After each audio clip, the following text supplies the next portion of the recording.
Hey, welcome to the podcast, Maddie. Thank you. I'm so glad to be here. I'm really excited to chat. It's been about a month, I guess, since your package with supervision ended. So you've been off doing your own thing, which we're going to talk about. But I'm really grateful to have the opportunity to catch back up with you and see where you're at and share your journey with the rest of the listeners too. Yay, thanks. Yes, it's going to be really exciting to update you and just tell all about how the journey's been. Amazing. So, to everyone listening, how about you introduce yourself and tell everyone a little bit about who you are and what you do? Yes, love to. I'm a dietitian, as most of your guests are, I believe, and I'm nearing the end of my first 5-year cycle. So that's kind of mind blowing when you think about it. I was registered in 2017. And then I went on to do my master's in public health and finished that in 2018, and then started working for a network of FQHCs as a dietitian. And that was my first season, my first job of dietetics. So after that, I branched into my last position where I was strictly in diabetes care. And so just last year, I also became certified as a diabetes care and education specialist. So I've been really niching down in the diabetes community, and it's been a wild ride, but that takes us to present day. Amazing. Amazing. And I absolutely love the work that you do. I love the background that you have in public health as well, because we talk a lot about social determinants of health and get into that nitty gritty stuff too.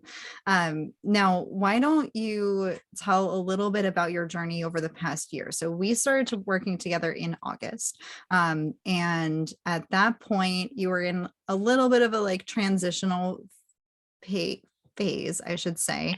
And became even more transitional as we worked together. But if you can say kind of what was 2021 like for you as a dietitian and what brought you into supervision at that point in the kind of summer of 2021?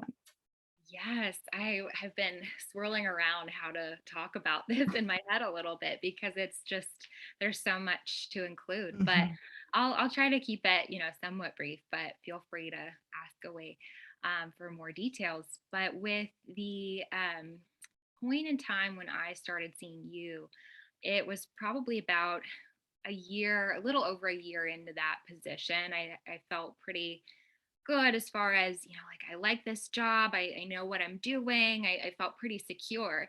And then all of a sudden, there was just this change and kind of a dynamic, not necessarily in our office per se, but just within me and just knowing kind of what to do next, because I was assuming a little bit more responsibility.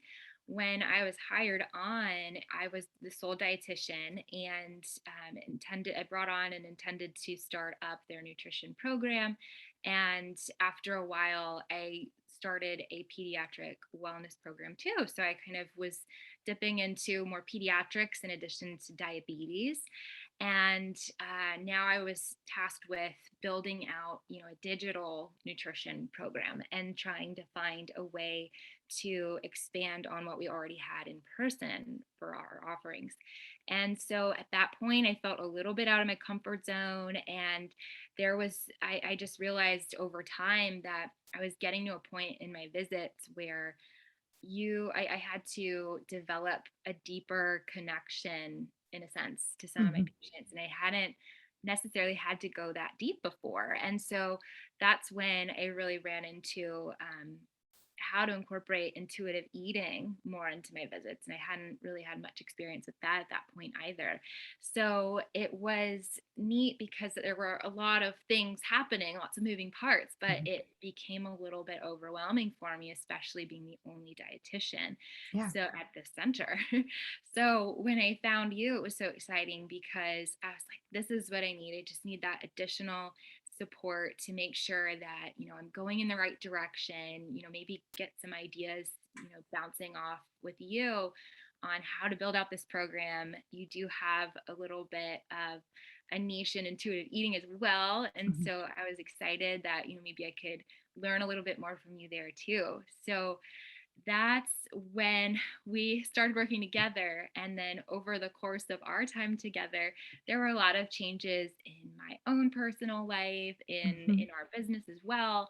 The pandemic itself has just impacted everybody so much in the last Mhm. 2 years, and it definitely affected us as well. And so I think that as all these changes were happening, you kind of noticed that maybe some of the burnout that I was experiencing might have been because I wasn't so much in alignment with what I really wanted out of my Mhm. life. And I think you started kind of recognizing that before I even realized it. I mean, consciously anyway.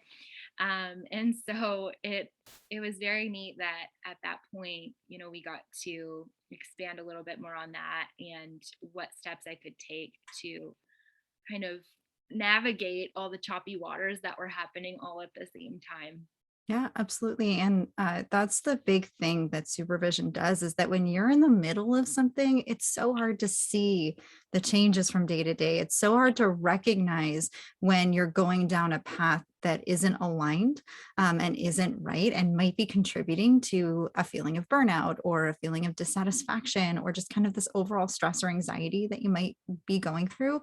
And to have someone who's on the outside, who's not in the thick of it every single day, um, we can start to recognize the patterns that are coming up, some shifts that we want to pay attention to, and we're able to catch it before you hit like rock bottom with it. Definitely. Yeah. And that's right when you came into the picture is like when I felt like I was reaching kind of that breaking point. Like I Mhm. was still afloat, but I was like, I know I need some additional support here. At least just I had lost some of that clarity that I needed because of all the moving parts in the job itself and then just my own life. And so it was hard to kind of think through everything to the capacity that I wanted to be able to do and fulfill all the responsibilities in the way I wanted to. So it was just so helpful to have a little bit of that extra support and guidance through it all. So Yeah, absolutely. So you were feeling a little overwhelmed. Things are changing in a lot of different areas. And I talk about this a lot with dietitians because it seems to be like a general theme in the pandemic in particular of like, we've got a lot of plates up in the air that we're trying to like keep spinning and nothing really feels stable. So when you have things going on personally and professionally and your job is changing and the pandemic keeps changing things, it can feel very overwhelming and it's very hard to stay grounded. So it sounds like as this was happening, you were losing a little bit of clarity, feeling a little bit up in the air. And ultimately, you made the decision to transition out of that position. Um, can you, to the extent that you feel comfortable, talk a little bit about that decision and what that process was like to realize that the job that you'd gone into, it served its purpose. You loved it in the beginning. You realized it wasn't in alignment anymore and that you were going to make the decision to leave. yes, it was such a hard decision, and I know you can probably attest to that. I Mhm. waffled back and forth for a while on that because it's not that I didn't love the work that I was doing, right? I definitely felt called to do that kind of work. I loved lots of aspects about the position. Um, but it did feel like the job itself didn't align with some of those passions that you helped me identify. And that was a big part of kind of what led to that transition because without having the clarity from knowing what my vision was and the values and what my passions actually were, I wouldn't have been able to make that decision. And there were lots of pros and cons lists and all of the things Mhm. that you are told to do to make a tough decision. But ultimately, I think that was really the biggest part of me being able to make that choice because with, the interactions that I had with my team, there were so many aspects that I didn't want to leave behind and with my patients too. And so it was an extremely hard decision. But I think ultimately the passions really stood out to me, that the passion exercises we did Mhm. in me identifying like, what do I really want out of my life? Where do I want to be? Geographically, that was a big factor for me. I've moved around a lot, and Mhm. so it really solidified the decision at the end of the day. Even though it felt a little shaky to start, I realized, okay, this is what I need. And then just some other factors within the workplace, it just kind of played out that way. And Mhm. so, still have so much love for that team and the role that I played. But I think, yeah, it's just over time when variables change, you realize maybe I need to reassess the values and what my passions are, and see where that takes you.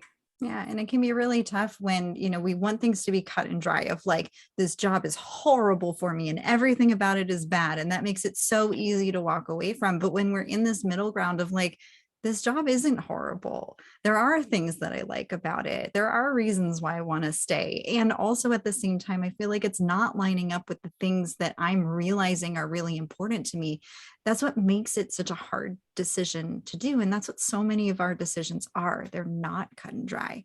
So be able to take that time and say, what's important to me, the passion activity that you're referring to for anyone listening who hasn't been in supervision with me, it's a version of values assessment basically that we do to figure out how you want to live and what's most important to you. And you can start to make decisions based on that to get you closer to living in alignment with your actual priorities.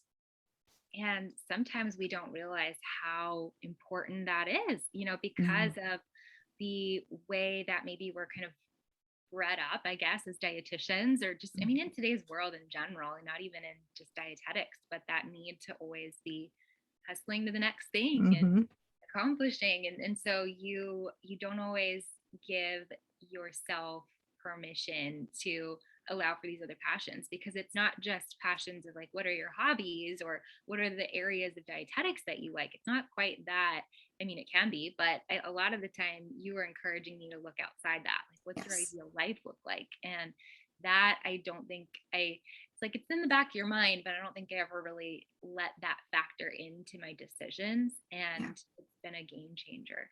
Yeah. Yeah. My mantra is always you're a human first, a dietitian second. We can't ignore that piece of who you are and make sure that your job and your professional life is allowing you to live your whole life the way that you want to. Right.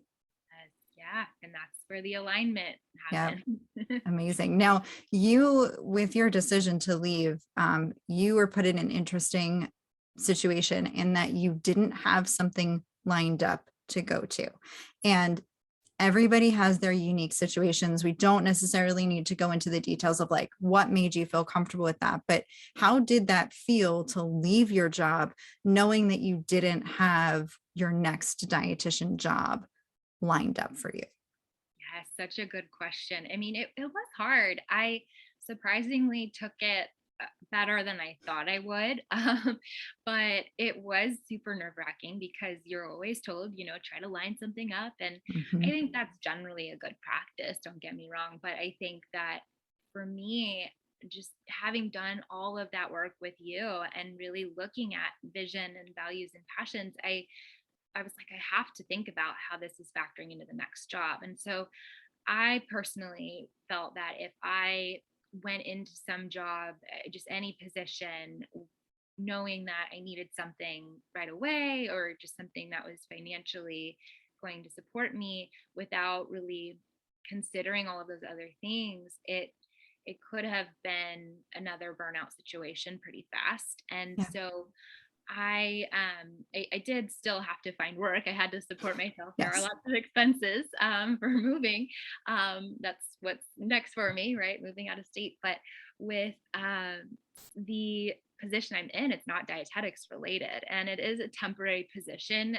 So I knew that walking into it. So did the employer. But with that, I felt a little strange about it because it felt like here I am kind of not looking at things specific to what I'm trained to do and what my expertise is. But it also gave me some space to really, cure the burnout in a sense, to Mhm. outsmart that. And then to also really give myself that time to fully dedicate brain space to what do I want next, without feeling kind of tired of everything, because it's not all the same thing.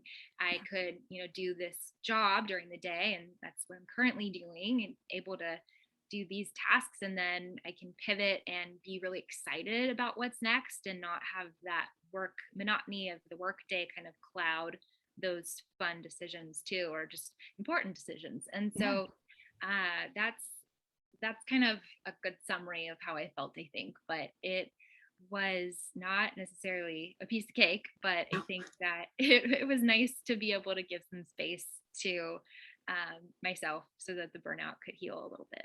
Yeah, and I really appreciate you sharing that, because so often we have these blinders on what is possible for us, and especially when money is involved, there's a lot of scarcity of like, well, no, I have to have something lined up, and like the anxiety comes in, and we start to think about like have tos, and we kind of close our mind to all of the different other ways that we could solve that problem.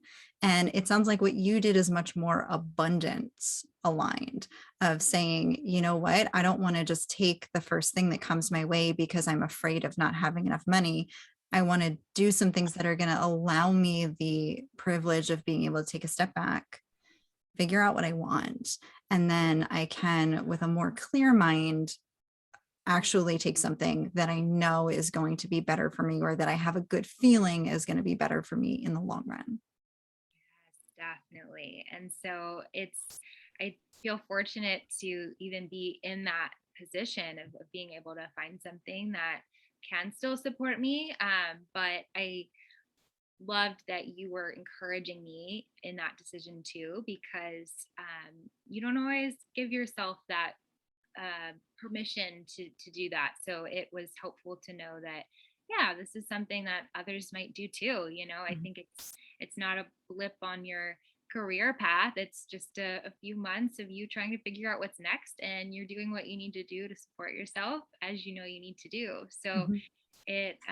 yeah, it's ultimately with abundance in mind. Absolutely. That would be a major keyword for, I Yes. think, so much of what we've been working on together. Absolutely. And one of the things to note with your transition in particular is that you are moving states. You mentioned that briefly, and it's really hard to make that move. So you're not only looking for a different job, applying to a job out of state is hard. There are employers who just aren't going to look at that. I know that from when I was originally applying to dietitian jobs and I was applying everywhere. They're hesitant to hire someone who lives in a different state currently. So you have that, you have to find a new place to live. You have to deal with all this stuff. Again, we're talking about all these plates up in the air spinning.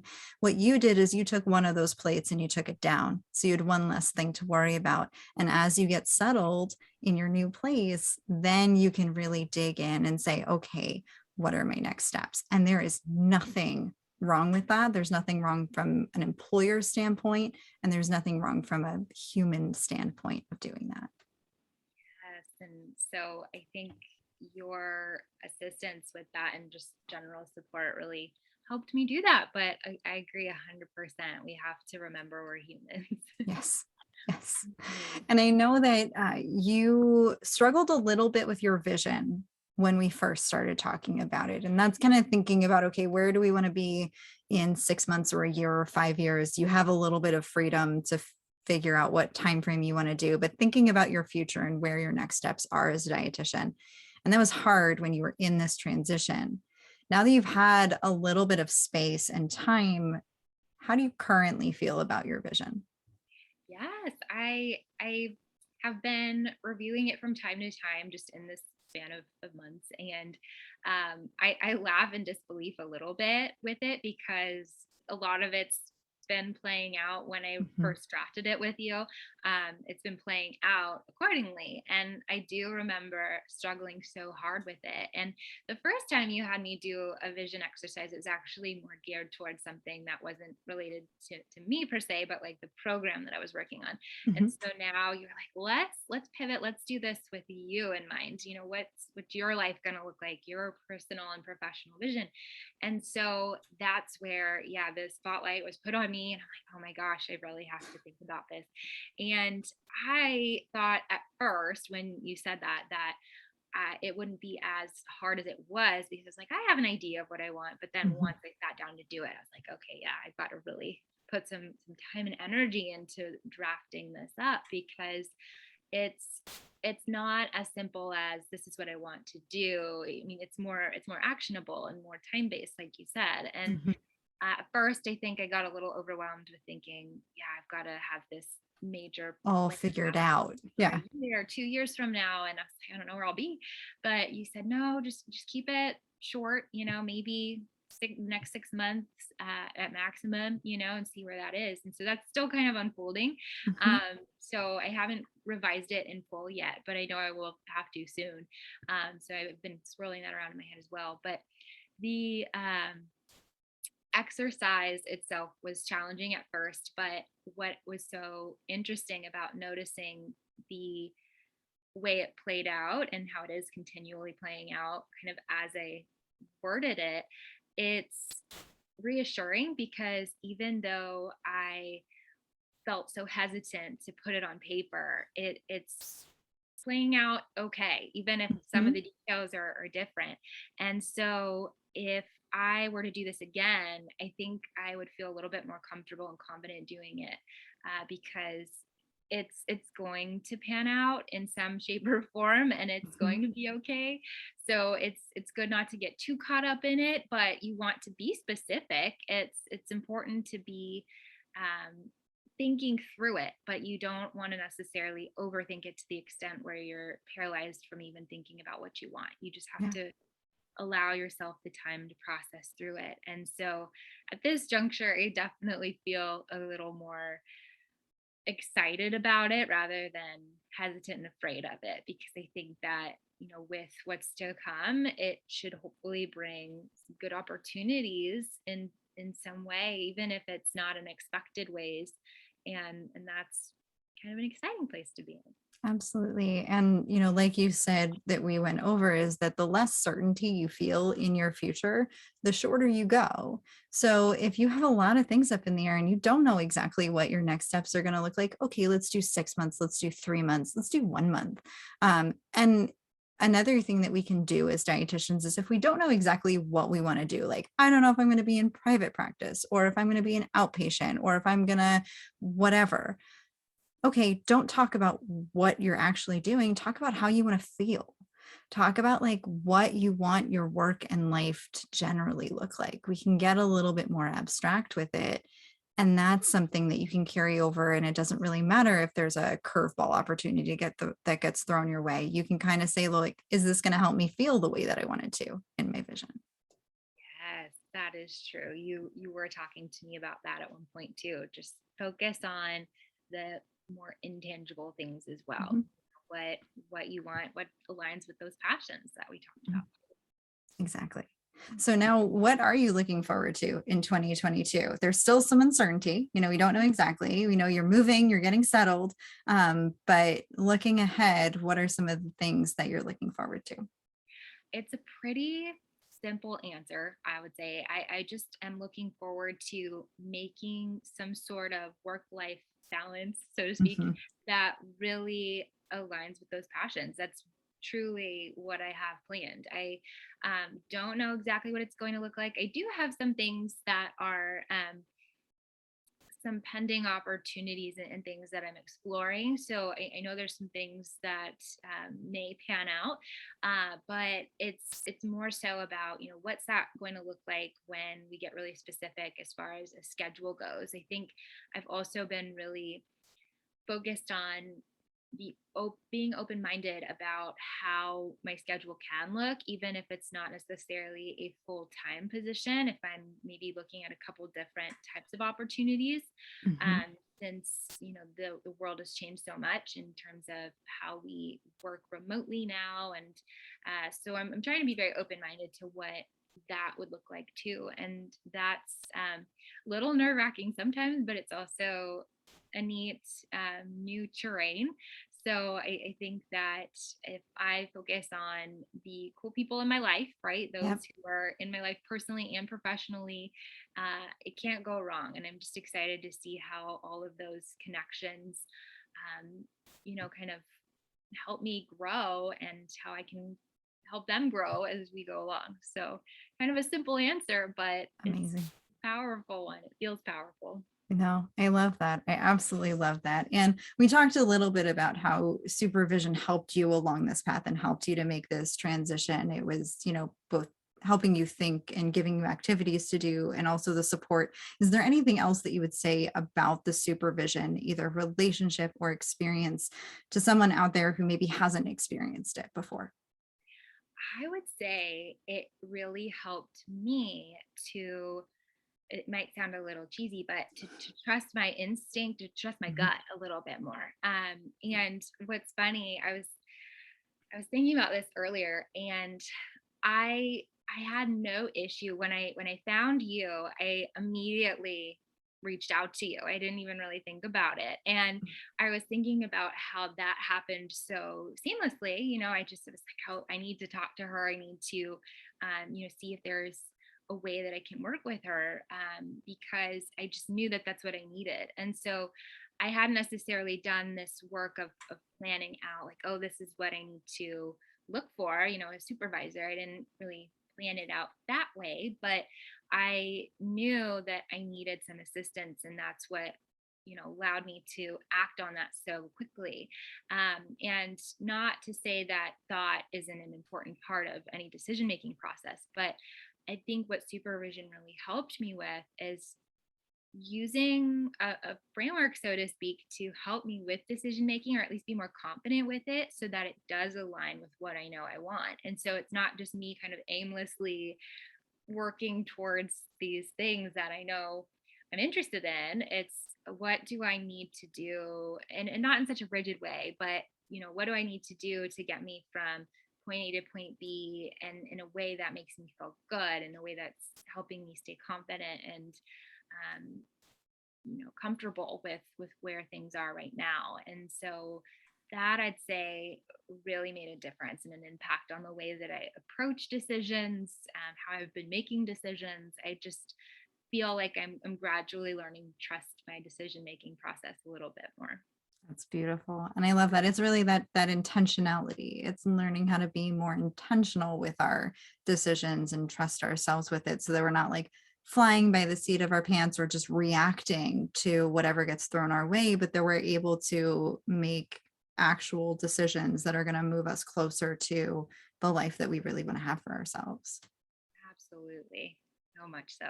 Amazing. So as we wrap up today, is there any advice that you want to give to the dietitians who are listening, who may find themselves in similar transitory, uncertain, or overwhelming situations? Yes. I can offer kind of two different pieces of advice that are maybe somewhat similar, but the first would be to really seek out community. For me, a big part of what led me to you, right, was feeling like I'm the only dietitian. I don't really have, the others that I was accustomed to having around me. My first job and the internship, you're surrounded by other dietitians kind of guiding you through things, or just working with you on Mhm. different projects. And so having transitioned into that role where I was the only one, I was in dire need of that. I really wanted more of a community. And so you did a wonderful job of providing that in a digital sense, but it was equally as impactful, because now I'm still connected with some of the others that were in Yeah. your program too, and I think that's so awesome. And there's ways that we can all communicate about not necessarily different cases. I mean, maybe I can ask the question about, like, hey, do you have a resource on this, depending on what their specialty was. But even if it's just as simple as seeing what a recent Instagram post was of somebody, it's neat to just see others' journeys and Mhm. to have that support system.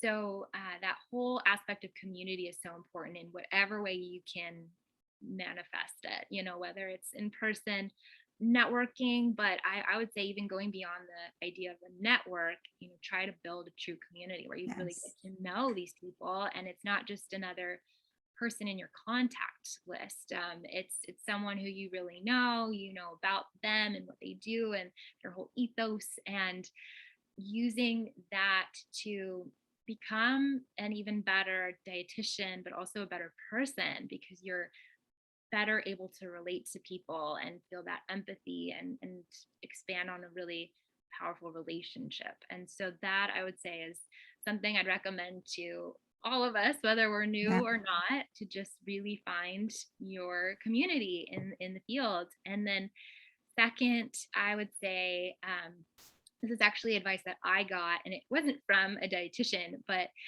it was from a supervisor. And he said that he would like me to be a little bit more messy. And I was so shocked when I first heard that, because that's not conventional advice. No, um, especially but for us type A dietitians, I'm I sure that know. goes like, wait, what? Yes, and so I was mind blown. I couldn't believe it. I understood what he meant by it, but at the same time, I didn't understand how to make that reality, and in a way where I could still be on top of what I needed to do, and I didn't really understand it. But as I worked with you as well, I think that did help me make some more sense of it, because it's about shedding the perfectionism and that Mhm. like hyper professionalism, and being just being human, like we were Yes. saying, and relating to other humans and showing up imperfectly. I know you've said that to me a bunch, and it's so valuable, because you can hear that, but when you hear it kind of fashioned in a way where it's kind of provocative, like be messy, it just felt like, oh, okay, how does that look? And so I took a while to really embody that and apply that advice, but it's, I think, kind of good advice, because especially in our field, we don't always allow ourselves to be messy and to trust No. the process. No, and that's such beautiful advice. I feel like that might be one of my new like mantras and taglines. I love that. And it's so helpful for us to recognize that we're not going to have it all figured out from day one. We're going to make mistakes. We're going to trip over our words. We're going to get into like the quote unquote wrong jobs for us, and like all of it is fine.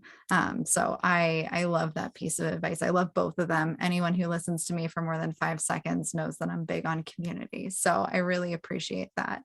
Now, if anyone listening wants to get in touch with you, see more about you, anything like that, where can they find you? Sure. I don't post a ton, but I do have a handle on Instagram, and it's at Cooking in Color. And there's little dots in between each word, but you could just type that in and you'll find me. So that's one way to get in touch. Amazing. And that'll be in the show notes. It'll be on the website, all of that good stuff. So I highly recommend it. Maddie, it has been so lovely to see how far you've come, and to even just see the change in your enthusiasm and your outlook on the year. It's been so nice to catch up. Thank you so much for being on the show. Of course. Thank you so much for having me. It was great to see you.